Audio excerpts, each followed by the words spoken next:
ልጆቻችሁ ጤናማ በሆነ ሁኔታ እንዲወፍሩና እንዲፋፉ የሚያደርጉ 3 ምግቦችን ይዤላችሁ መጥቻለሁ። ሰላም ውድ የባራክ ዩቲዩብ ቻናል ተከታዮች እንዴት ናችሁ? ዛሬ የማቀርብላችሁ 3 ምግቦችን ነው። ልጆቻችሁ ተፈጥሯዊና ጤናማ በሆነ መንገድ ክብደታቸውን እንዲጨምሩ ይረዳሉ። እነዚህን 3 ምግቦች ለቁርስ፣ ለምሳና ለራት መመገብ ትችላላችሁ። ቪዲዮን ከወደዳችሁት ላይክ እና ሼር ያድርጉ። ለቻናሉ አዲስ ከሆናችሁ ደግሞ ሰብስክራይብ ማድረግ እንዳትረሱ። ለቁርስ አጃ። አስቀድመን ግን አንድ ነገር ማወቅ አለብን። አጃ በውስጡ ግሉተን አለው። ግሉተን ደግሞ ህፃናት ላይ አለርጂ ሊያመጣ ስለሚችል በጥንቃቄ ከመገብናቸው በኋላ መከታተል አለብን። ወደ ጥቅሙ ስንገባ የመጀመሪያው ለክብደት መጨመር ይጠቅማል። አጃ ካሎሪና ካርቦሃይድሬት አለው። እነዚህ ሁለት ነገሮች ደግሞ ልጆች በጤናማ ሁኔታ ክብደት እንዲጨምሩ ያደርጋቸዋል። ስለዚህ ልጆቻችንን ክብደት እንዲጨምሩልን ከፈለግን ከአጃ ተጨማሪ ካሎሪና ካርቦሃይድሬትን እናገኛለን ማለት ነው። ሁለተኛው ልጆች አቅም ወይም ኢነርጂ እንዲኖራቸው ይጠቅማል። በአጃ ውስጥ ያለው ካርቦሃይድሬት ቀስ እያለ በመሰባበር ወደ ሰውነት ውስጥ ይሰራጫል። ይህ ደግሞ ልጆች ኢነርጂ ኖሯቸው እንዲቆዩ ያደርጋል። ሶስተኛው አጃ ፋይበር አለው። የአጃ ፋይበር የምግብ መፈጨትን ለማስተካከልና የሆድ ጤናን ለመጠበቅ ያግዛል። ሌላኛው አጃ ለህፃናት አጠቃላይ እድገት ጠቃሚ የሆነውን አይረን፣ ማግኒዚየም እና ዚንክን ይይዛል። በተጨማሪም አጃ በሚዘጋጅበት ጊዜ በተገቢ ሁኔታ ከሆነ ለልጆች ቀላል ይሆንላቸዋል፣ ደስ እያላቸውም ይበሉታል። ዛሬ የማዘጋጀው ከሳልመን አሳ ጋር ነው። ስለ ሳልመን ከዚህ በፊት የሰራሁት ቪዲዮ አለ። አሁን ወደ አሰራሩ እንሄዳለን።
ለምሳ ድንችና ካሮት።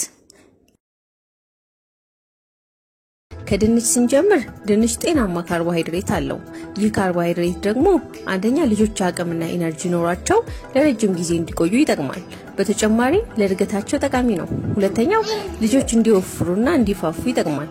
በተጨማሪም ድንች ውስጥ ያለው ካርቦሃይድሬት በቀላሉ የሚፈጭ ነው።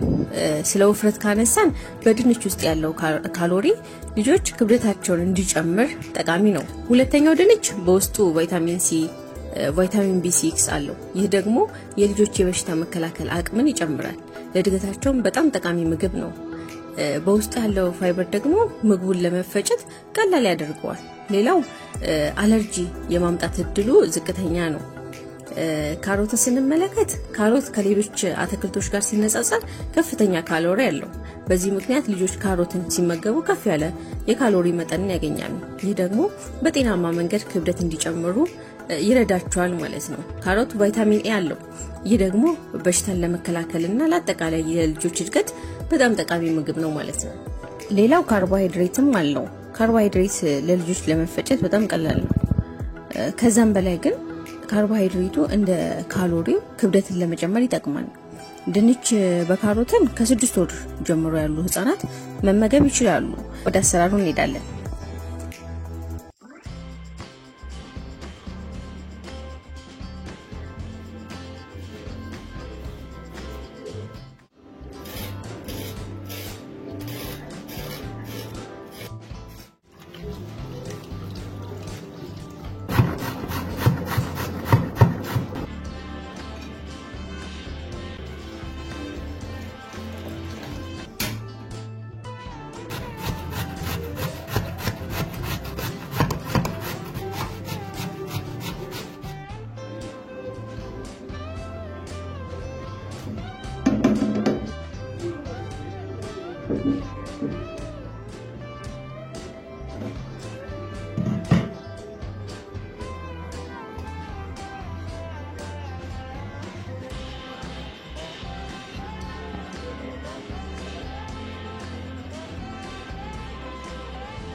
ለእራት ምስር። በአጠቃላይ የምስር አይነቶች ተቀራራቢ ጥቅም ቢኖራቸው ዛሬ የምናየው ግን የቀይ ምስርን ጥቅም ነው። የመጀመሪያው ጥቅም በውስጥ ያለው ፕሮቲን ነው። ፕሮቲን ደግሞ ለልጆች እድገት ይጠቅማል። ሆርሞኖችና ኢንዛይም እንዲመረትም በጣም ጠቃሚ ነው ማለት ነው። ሁለተኛው አይረን አለው። ቀይ ምስር ባለው አይረን የህፃናት የቀይ ደም ሴል በበቂ ሁኔታ እንዲመረትና ኦክሲጅን በሰውነታቸው ውስጥ እንዲዘዋወር ያደርጋል። አይረን የልጆችን የአይምሮ እድገትን ያሳድጋል። ሶስተኛው ቀይ ምስር በውስጡ ያለው ፋይበር የህፃናትን ሆድ እንዳይደርቅ እና ጤናማ እንዲሆኑ ያደርጋል። ሌላኛው ጥቅም ደግሞ ለመፈጨት ቀላል በመሆኑ ህፃናት ተመችቷቸው እንዲበሉ ያደርጋል። በተጨማሪም ቀይ ምስር ህፃናት ክብደት እንዲጨምሩ ይረዳል። ምክንያቱም በውስጡ ያለው ካሎሪና ካርቦሃይድሬት ህፃናት እንዲወፍሩ ያደርጋል ማለት ነው። አሁን ወደ አሰራሩ እንሄዳለን። ቀይ ምስርን የማዘጋጀው ከእንቁላል ጋር ነው። ስለ እንቁላል የሰራሁት ቪዲዮ ያለ እሱን ማየት ትችላላችሁ። ነገር ግን ልጆቻችሁ የእንቁላል አለርጂ ካለባቸው ከአትክልቶች ጋር ማዘጋጀት ይቻላል። ለምሳሌ ከካሮት፣ ከብሮኮሊ፣ ከአበባ ጎመን፣ ከፎሶሊያ እንዲሁም ከሌሎች አትክልቶች ጋር ማዘጋጀትና መመገብ ይቻላል።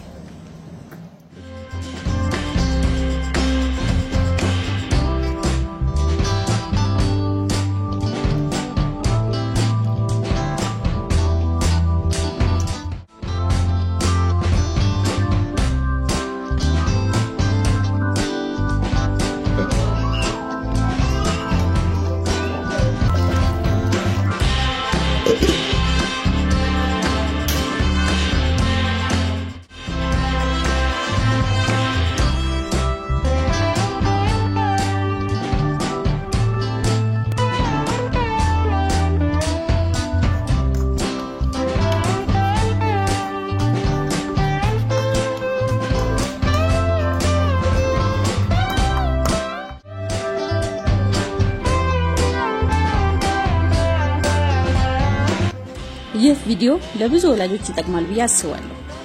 ልጆቻችንን ፈጣሪ ይጠብቅልን።